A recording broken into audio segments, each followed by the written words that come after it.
बिस्मिल्लाहि वस्सलामु अला रसूलिल्लाह। दरस निज़ामी के काफ़ी सारे स्टूडेंट्स ने व्हाट्सएप पर मुझसे रब्ता किया कि अरबी इबारत किस तरह दुरुस्त की जाए।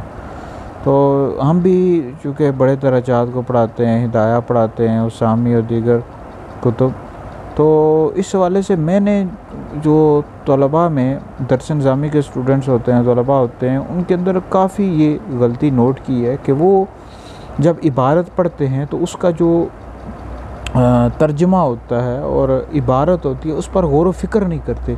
अगर बंदा थोड़ा सा भी गौर व फ़िक्र करे तो इबारत बंदे की अच्छी हो जाती है। और कम व बेश आप 1 महीना 2 महीना भी गौर व फ़िक्र करें तो आपकी इबारत दुरुस्त हो सकती है। इसमें कोई मुश्किल नहीं होती, सिर्फ गौर व फ़िक्र करने की ज़रूरत होती है। जैसे मिसाल के तौर पर दरबा ज़ैदुन अमरन, ज़ैद ने मारा अमर को।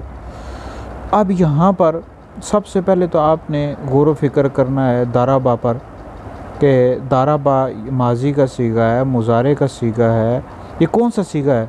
फिर ज़ैदुन इसका क्या बन रहा है, फ़ाइल बन रहा है, मफ़ूल बन रहा है, क्या बन रहा है। अमरन मफ़ाइल ख़म्सा में से क्या है, मफ़ूल मुतलक है, मफ़ूल लहू है, मफ़ूल बिही है, मफ़ूल मऊ है। तो ये जितनी भी चीज़ें होती हैं इन पर गौर व फ़िक्र करना होता है, इसके मुताबिक तर्जुमा करना होता है। जब आप थोड़ा सा भी गौर व फ़िक्र करेंगे तो इंशाल्लाह आपकी अरबी इबारत थोड़े से अरसे में दुरुस्त होगी। तो बहरहाल अगर आपके और भी सवाल आते हैं अरबी इबारत के हवाले से तो नीचे कमेंट्स में कर सकते हैं, इंशाल्लाह आपको बता दिए जाएंगे।